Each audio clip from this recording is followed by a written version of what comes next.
हीर बनाने का काम ईस्ट इंडिया कंपनी के द्वारा किया गया। और ये सारा का सारा देश के लोगों को धोखे में रखकर मुक्त व्यापार के नाम पर इस देश के साथ इतना बड़ा धोखा हुआ। किसी तरह इस देश में जब लोगों को समझ में आने लगा कि ईस्ट इंडिया कंपनी इस देश में व्यापार के बहाने लूट रही है, इस देश को गुलाम बना रही है, और 1858 में तो अंग्रेजों की बाकायदा सरकार यहां चलने लगी थी इस देश में। 1857 तक इस देश में ईस्ट इंडिया कंपनी का शासन चलता था। फिर 1858 से इस देश में ईस्ट इंडिया कंपनी का शासन बदलकर सीधे अंग्रेजों का शासन इस देश में स्थापित हो गया। तब इस देश के लोगों को अंदाजा लगने लगा कि ये अंग्रेज इस देश में व्यापार करने नहीं आए हैं, ईस्ट इंडिया कंपनी व्यापार करने नहीं आई है, इस देश को लूटने के लिए आई है। और उस लूट के खिलाफ इस देश के लोग संगठित होने लगे, उनमें चेतना आने लगी।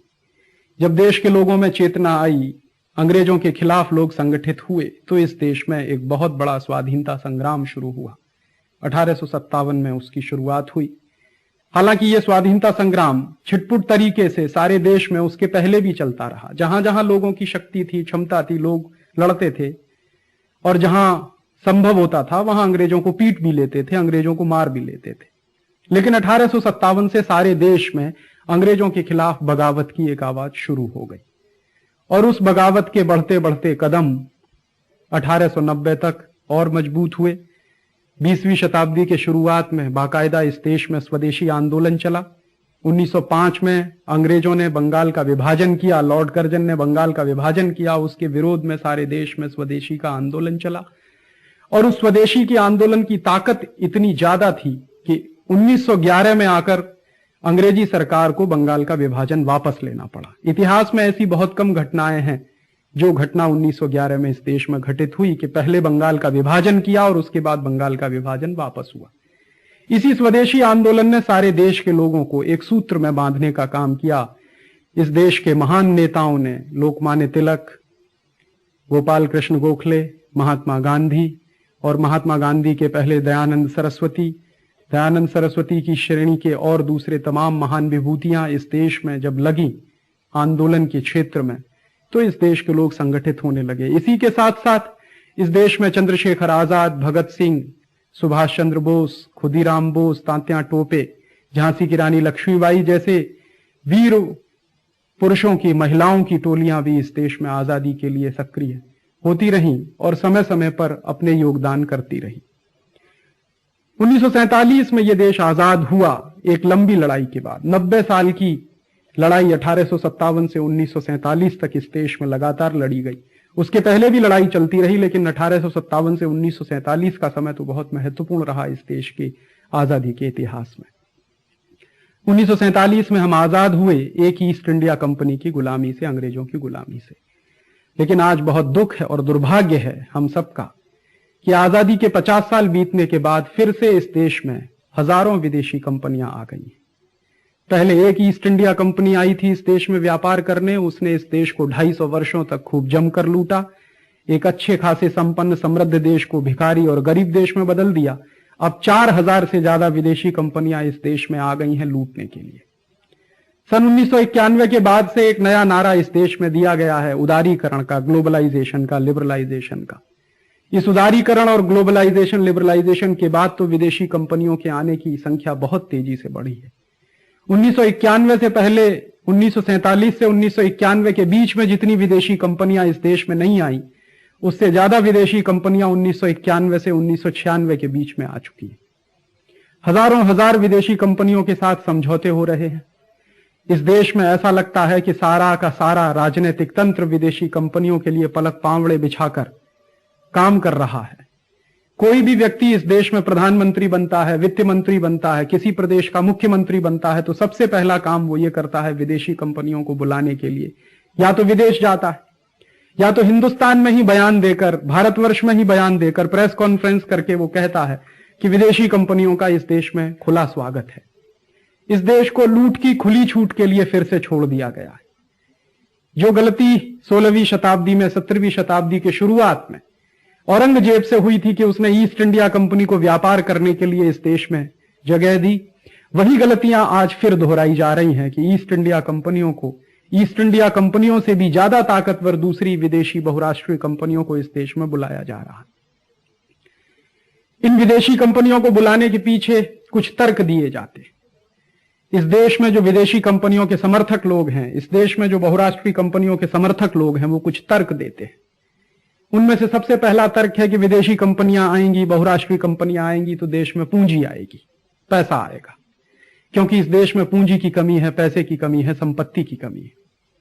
दूसरा तर्क यह दिया जाता है कि विदेशी कंपनियां आएंगी तो इस देश में उच्च तकनीकी आएगी, उच्च तकनीकी आएगी, उसके साथ साथ इस देश में क्वालिटी के सामान मिलेंगे। विदेशी कंपनियां आएंगी तो हाई टेक्नोलॉजी आएगी, उच्च तकनीकी आएगी, अच्छी तकनीकी आएगी तो अच्छे क्वालिटी के सामान मिलेंगे। तीसरा तर्क यह दिया जाता है कि जब विदेशी कंपनियां आएंगी तो इस देश में रोजगार बढ़ेगा।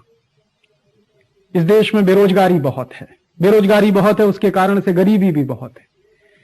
तो तीसरा तर्क यह दिया जाता है कि जब विदेशी कंपनियां आएंगी तो इस देश में रोजगार बढ़ेगा, रोजगार बढ़ेगा तो गरीबी दूर हो जाएगी।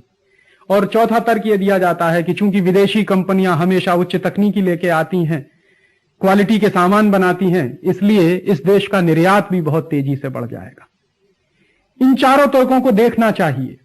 भारत के तमाम शोध संस्थानों द्वारा समय समय पर किए गए अध्ययन, भारत सरकार के तमाम मंत्रियों द्वारा समय समय पर संसद में दिए गए जवाबों के आधार पर ये बातें पता चलती हैं कि विदेशी कंपनियां या विदेशी कंपनियों को जिन तर्कों के लिए बुलाया जाता है वो उससे बहुत दूर है।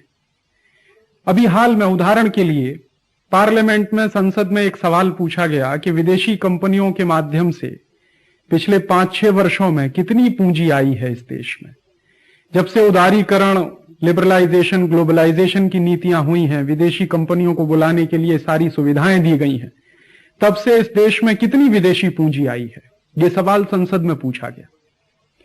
और संसद में पूछे गए इस सवाल का जवाब जब सरकार के मंत्री द्वारा दिया गया तो भारत सरकार के मंत्री के दिए हुए जवाब के आधार पर जो आंकड़ा मिला वो ये था कि जुलाई 1991 से लेकर नवंबर 1996 तक इस देश में विदेशी कंपनियों के माध्यम से 92,556 करोड़ रुपए के विदेशी पूंजी निवेश के प्रस्ताव स्वीकृत किए गए।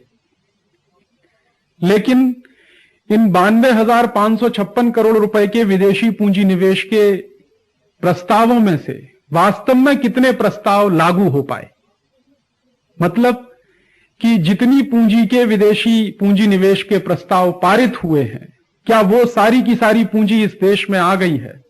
तो जवाब उसका मिलता है नहीं। हमेशा यह होता है कि जितने प्रस्ताव पारित होते हैं, स्वीकृत होते हैं, भारत सरकार जितने प्रस्तावों पर हस्ताक्षर करती है, मेमोरेंडम ऑफ अंडरस्टैंडिंग जितने साइन किए जाते हैं, उससे बहुत कम पूंजी हमेशा आया करती है। जो वास्तविक पूंजी इस देश में आती है वो बहुत कम होती है।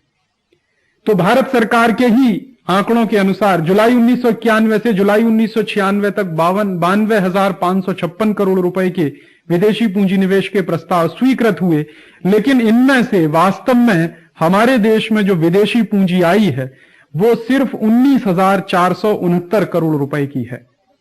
अर्थात स्वीकृत पूंजी निवेश से आने वाली पूंजी मात्र 20% ही है। तो इससे अंदाजा लगता है कि कितना बड़ा ढोल पीटा जाता है विदेशी पूंजी के लिए, और वास्तव में आने वाली विदेशी पूंजी उससे बहुत कम होती है। इसको ऐसे भी कहा जा सकता है कि जितने प्रस्ताव पारित होते हैं उसकी 1/5 पूंजी ही वास्तव में इस देश में आती है। दूसरी सच्चाई एक और है कि ये जो 19,469 करोड़ रुपए की विदेशी पूंजी आई भी है विदेशी कंपनियों के प्रस्तावों के माध्यम से, ये किस तरीके से आई है, इस पूंजी का स्वरूप क्या है? तो पता चलता है कि ये जो पूंजी है उसमें से अधिकांश पूंजी या ज्यादा पूंजी तो वित्तीय पूंजी है, और वित्तीय पूंजी वो पूंजी होती है जो शेयर बाजार में या सट्टा बाजार में लगी होती है। माने शेयर बाजार और सट्टा बाजार के माध्यम से जो पूंजी आती है वो वित्तीय पूंजी कहलाती है, और वित्तीय पूंजी से कभी भी किसी देश में ना तो उत्पादन बढ़ता है ना रोजगार पैदा होता है। वित्तीय पूंजी तो शेयरों के खरीद फरोख्त में लगती है, सट्टे बाजार में, सट्टा बाजारी में लगती है।